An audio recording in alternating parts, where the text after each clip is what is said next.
So again hi everyone. ఈ video అయితే triple ఐటీలో కొన్ని డౌట్స్, జనరల్గా అడిగే డౌట్స్ కొంతమంది కామెంట్ సెక్షన్లో పెట్టారు. సేమ్ కామెంట్సే వేరే వీడియోస్ యొక్క కామెంట్స్లో అయితే రిపీట్ అవుతూ ఉన్నాయి. అండ్ ప్రతి ఇయర్ నేను చూసే కామెంట్స్ కామన్ డౌట్స్ కాబట్టి వీటిపైన ఒక వీడియో చేస్తే నెక్స్ట్ టైం మీరు చూసినప్పుడు మేబీ మీకు డౌట్ ఉండదని అయితే కొన్ని డౌట్లు అయితే స్క్రీన్ షాట్ తీసాను. సో ఒకవేళ వీటికి సంబంధించిన డౌట్స్ ఏమి మీకు లేకపోతే you can skip the video. And video యొక్క కంప్లీట్ డీటెయిల్స్ చూద్దాం. బ్రో, అవుట్ సైడ్ నుంచి పార్సల్ ఆర్ఎల్స్ తీసుకోవచ్చా, like Flipkart or Amazon parcels? Okay, నేను ఇప్పుడు ఈ వీడియో అప్లోడ్ చేస్తున్నాను కదా, ఈ వీడియోకి కొన్ని ఎక్విప్మెంట్ వాడుతూ ఉంటారు జనరల్గా, అంటే మొబైల్ స్టాండ్ లేదా స్పీకర్ ఇటువంటివి. సో ఇవన్నీ నేను మా క్యాంపస్లో ఆర్డర్ చేసింది. అంటే we can take the parcels from out side. అవి కూడా కొన్ని సిచ్యువేషన్స్లో అంటే ఫుడ్ పార్సల్స్ ఇటువంటి అలౌ చేయరు, కానీ జనరల్గా ఫ్లిప్కార్ట్, అమెజాన్లో ఏమైనా షాపింగ్ చేస్తే ఓకే మీకు ఎలా అయితే చేస్తారు. అండ్ ప్రతిరోజు అరౌండ్ 4:30 to 7 PM మధ్యలో మీకు ఆ ఆర్డర్స్ వస్తూ ఉంటాయి, డెలివరీస్ వస్తూ ఉంటాయి. So you can place the orders. Next, bro నేను సిబిఎస్ఈ స్టూడెంట్, అప్లై చేయొచ్చా bro? Please help me bro.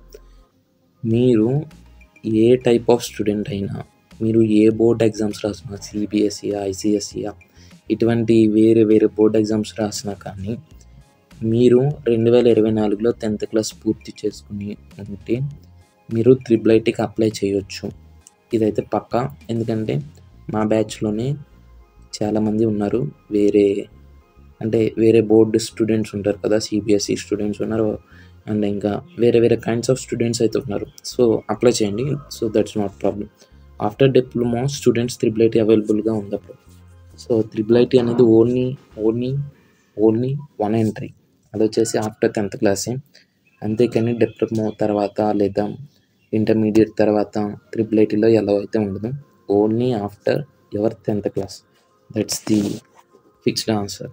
అన్న ప్రైవేట్ స్కూల్ వాళ్ళు కూడా అప్లై చేయొచ్చా? ప్రైవేట్ స్కూల్ వాళ్ళు కూడా అప్లై చేయొచ్చు ట్రిపుల్ ఐటీకి.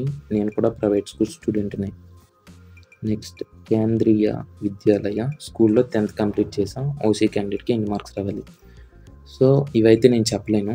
అంటే ఈ సిబిఎస్ఈ బోర్డు, ఐసిఎస్ఈ మీకు ఎన్ని మార్క్స్ రావాలంటే నేను చెప్పలేను. మేబీ కొంచెం మీకు మార్క్స్ కన్వర్షన్ ప్రాసెస్ అనేది ఒకటి ఉంటుంది. ఆ మార్క్స్ కన్వర్షన్ ప్రాసెస్ అయితే నాకైతే తెలీదు, కాబట్టి I can't comment on your marks, but I can say that you can apply to any board of students can apply to triple IT. Next, CBSE students apply చేయొచ్చా? Yes, you can apply. ఒకే family నుంచి ఇద్దరికి eligible ఉంటుందా? So ఉంటుంది, ఒకే family నుంచి ఇద్దరికి eligible ఉంటుంది. And ఎవరికైనా సీట్ వచ్చిందా ఒకే ఫ్యామిలీ నుంచి 2 members కంటే వచ్చింది.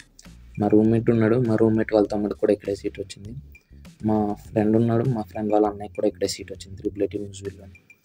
అండ్ ఇంకా ఇక్కడే చాలామంది అన్న తమ్ముళ్ళు, అక్క తమ్ముళ్ళు, అన్న చెల్లెళ్ళు ఇలా చాలామంది ఉన్నారు. మా రూమ్మేట్స్ ఇద్దరు ఉంటారు. ఒక రూమ్మేట్ వాళ్ళ చెల్లికి ఇక్కడే సీట్ వచ్చింది, ఇంకో రూమ్మేట్ వాళ్ళ తమ్ముడికి ఇక్కడే సీట్ వచ్చింది ట్రిపుల్ ఐటీ న్యూజిలాండ్లోనే. సో ఒకే ఫ్యామిలీ నుంచి ఎంతమంది అప్లై చేసినా కానీ ఒకవేళ మీకు మంచి మార్క్స్ వచ్చి ఉంటే 10th క్లాస్లో మీకు ఖచ్చితంగా సీట్ అనేది వస్తుంది. సో ఇవి చిన్న డౌట్స్ అయ్యి ఉండొచ్చు, కానీ ఎక్కువ మందికి కామన్గా ఉండే డౌట్స్ కాబట్టి వీడియో అయితే చేశాను. And if you have any doubts please let me know in the comment section. And డిస్క్రిప్షన్లో మీరు ట్రిపుల్ ఐటీకి వచ్చే ముందు ఖచ్చితంగా చూడవలసిన వీడియో ఒకటైతే ఉంటుంది, అది చూడండి. అది చాలా అంటే చాలా బాగా యూస్ఫుల్ అవుతుంది. And thank you for watching up to now. Meet in upcoming videos. Bye.